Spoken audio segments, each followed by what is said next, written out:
Полноценное и сбалансированное школьное питание является одним из важных условий поддержания здоровья детей и способности к эффективному обучению. Именно поэтому во многих странах, в том числе и у нас, уделяют большое внимание организации школьного питания. Однако нередко можно услышать и критику в адрес работы школьных столовых. Тот набор, который дается у нас в столовых для детей, он далеко не совершенен. Наши школьные столовые обеспечены оборудованием на минимальном уровне. И иногда от санитарных норм и правил, которые приняты в школьном питании, это большая высокая градация. Только тогда, когда это будет организовано, централизовано, когда это будет один человек, который будет отвечать за свою работу, тогда школьное питание можно разработать. Сотрудники Госкомитета по стандартам энергетическому и техническому надзору в течение 5 месяцев проводили проверки школьных и дошкольных учреждений республики. Как рассказал начальник отдела Господребнадзора Георгий Тарба, качество продуктов питания в столовых оставляет желать лучшего. Особо остро стоит эта проблема в районных учебных заведениях. Мы столкнулись с тем, что в дошкольных учреждениях, школьных, также у частных предпринимателей при школьных учреждениях продуктами питания обнаружены практически, в отличие от города Сухум. В городе Сухум эта проблема более соблюдается строго.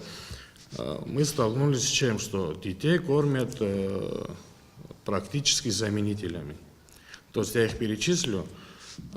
Это спред, сметанный продукт, творожный продукт, колбасный продукт, сырный продукт.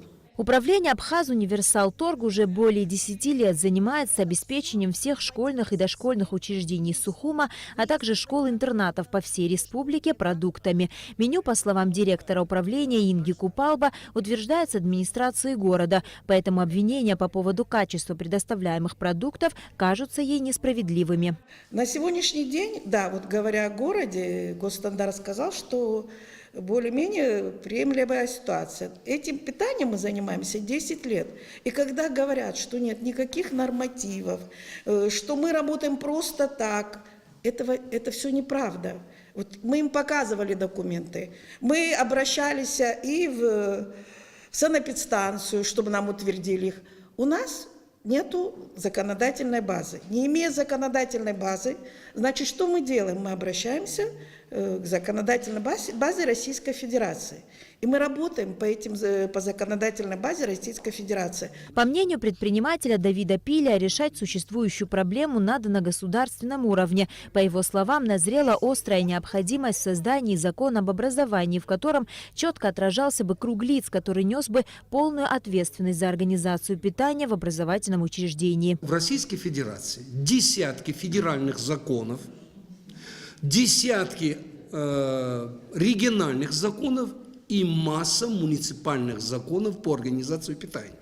Если бы у нас был бы закон об образовании, наверняка там четко, наверное, в одном из глав было бы сказано, кто несет ответственность за организацию питания в школах.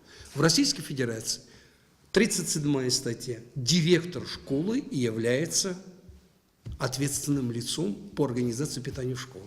По мнению специалистов-диетологов, от правильно построенного питания зависит нормальное физическое и нервно-психическое здоровье ребенка, выработка иммунитета к различным заболеваниям. Ведь пища – единственный источник пищевых веществ и энергии, обеспечивающий непрерывный рост и развитие молодого организма. Основы здоровья закладываются в школьные годы. Уверенность в себе, успехи в учебе, концентрация внимания и способность к запоминанию напрямую зависят от рациона питания. Где-то, наверное, 60% от суточной нормы, то, что потребляет ребенок в течение дня, они получают не дома. Основной прием пищи приходится как раз-таки на то время, когда дети находятся в школах либо в детских садах. То, что едят наши дети, напрямую зависит не только их физическое развитие, но и психоэмоциональное. У нас очень много детей, к сожалению, с отставаниями в развитии, да, именно эмоциональное и психическое отставание в развитии,